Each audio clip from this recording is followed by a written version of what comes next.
김종인 위원장과의 결별, 아마 그게 가장 지금 뜨거운 두 번째 장면일 것 같습니다.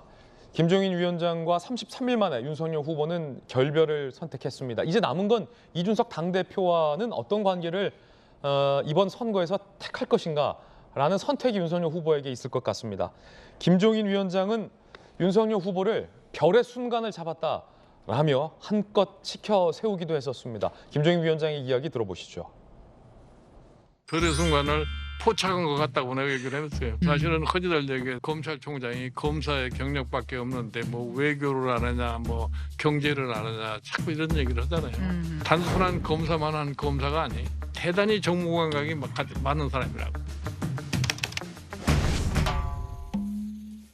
이준석 대표를 내가 무슨 감싼다는 이딴 소리를 또 윤석열 주변 사람들이 한 것 같은데, 무슨 상황이니 구태타니 내가 무슨 목적으로 해서 구태타라고 했어. 그 정도의 소위 정치적 판단 능력이면은 또 이상 나오고 뜻을 같이 할 수가 없죠. 자, 김광삼 변호사님, 검찰 출신이잖아요. 김광삼은 단순한 검사가 아니다. 이게 사실은 검사 출신에게는 굉장한 칭찬이죠. 그러니까 김종인 위원장 하면 킹메이커인데 윤석열 후보를 향해서 할 수 있는 최대의 칭찬을 했다가 33일 동안에 두 사람 사이에 불화만 보여줬어요. 윤석열 후보가 김종인 위원장을 향해서 뭐 쿠데타다 이러면 내가 어떻게 되냐라는 격앙된 화를 냈다라는 기록들과 김종인 위원장의 뒤바뀐 평가, 결국 두 분은 결별했습니다. 어떻게 보십니까? 아니, 그러니까 감정이 좋을 때는 좋은 모습만 보이는 거예요. 감정이 나빠지면 또 나쁜 것만 보이는 거예요. 그런데 저는 이거 어느 정도 예견됐다고 생각을 해요. 그렇습니까? 왜냐하면 윤석열 후보 같은 경우는 검사를 했잖아요. 총장을 했었고, 또 총장하기 전에 검사 시절에 보면 박근혜 전 대통령 때도 굉장히 핍박 압박을 받았는데 결국 살아남았어요. 또 문재인 정부 때는 뭐 그보다 더 혹독한 그런 압박을 좀 받았죠. 그러면 그만큼 자신의 어떤 주장과 자기의 소신이 강한 거예요.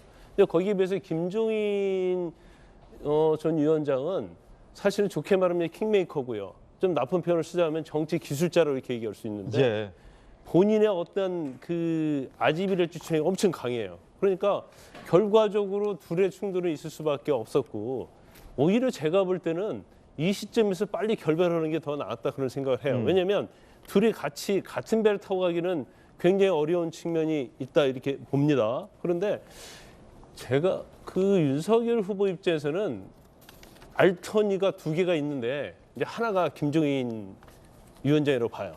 일단 하나 알터니는 빠졌어요. 그런데 이제 하나 남은 게 이제 이준석 대표단 말이에요. 이제 이 부분은 이제 어떻게 리드를 하느냐가 굉장히 중요한데, 그런 것 같아요. 그러니까 윤석열 후보가 정치를 잘 몰라요. 정치 세계에 들어온 지 얼마 안 됐어요. 그래서 정치를 들어와서 보니까 사람들이 이렇게 얘기해요. 야, 검사와 정치는 다르다. 사람들의 얘기를 들어라. 그러니까 본인은 정치는 내가 생각했던 거와 다른 건가? 그래서 김종인 말 들고 유진석 말 들고 윤핵관 말 들고 이렇게 하려다 보니까 자기 색깔이 없어진 거예요. 그러니까 좌충우돌을 하고 어떨 때 강하게 어떨 때 낮게 이러다 보니까 저게 윤석열이 맞아? 원래 윤석열의 모습이야? 그런 의구심을 유권자들 갖는 거죠. 그래서 저는 어제 어떤 기자회견 자체가 변곡점이 될 수 있다. 그런데 두 가지 측면에서 하나는 너무 자기 색깔을 내다가 망할 수도 있고요. 경우에 때는 정말로 자기의 본 모습을 보여줌으로써 다시 잃었던 표를 끌어올 수 있는 그런 변곡점이 될 수 있을 거라고 생각을 해요. 그래서 이준석 대표 하나가 장애물이 남아있지만 자기의 색깔을 드러내고 자기의 본 모습을 드러내서 이 부분에 대해서 국민으로부터 지지를 받게 되면 대통령이 되는 거고, 국민들이 볼 때 아니야, 윤석열 후보의 저 색깔은 국민이 원하는 색깔이 아니고 국민이 원하는 이 얘기가 아니고 국민이 원하는 정책이 아니야. 그러면 낙마하는 게 맞죠. 그래서 이제는요, 어떤 좌우 눈치를 볼 필요가 없다고 봐요. 그래서 자기의 본 모습대로 달려가라. 야성을 회복하라. 그렇죠. 야성을 회복해서 가서 거기서 승부수를 던져야지. 이거 뭐 2030 눈치 보고 정치 눈치 보고 국민의힘 내부의 이준석 대표 눈치 보고 이렇게 해갖고는 대선에서 승리할 수 없다. 저는 그런 생각을 합니다. 야성을 회복하라. 김광삼 변호사님의 의견 들어봤습니다.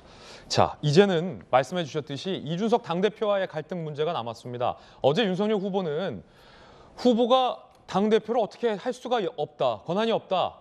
이준석 대표가 당대표로서 활동해 주리라 기대한다라고 얘기를 했는데 이준석 대표는 윤 후보의 기자회견 5시간 만에 사실상 윤 후보와의 결별을 시사하는 글들을 썼습니다. 그리고 지금 뉴스 속보가 들어왔습니다.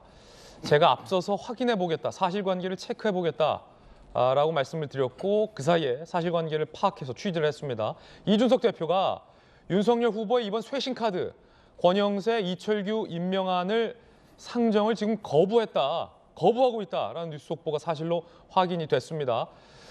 결국에는 윤석열 후보의 쇄신한 이 2가지 카드 중에 권영세 카드, 이철규 카드, 이철규 전략기획부총장 내정에 이준석 대표가 강하게 지금 불만을 쏟아내고 있다, 항의하고 있다. 그렇기 때문에 권영세 사무총장 카드까지 모두 다 상정을 이 대표가 현재 거부하고 있다. 이 모양새가 윤 후보의 쇄신 카드를 이 대표가 발목 잡고 있는 그런 모양새로도 비춰줄 수 있어서 이 소식 잠시 후에 상세하게 좀 여쭤보겠고요.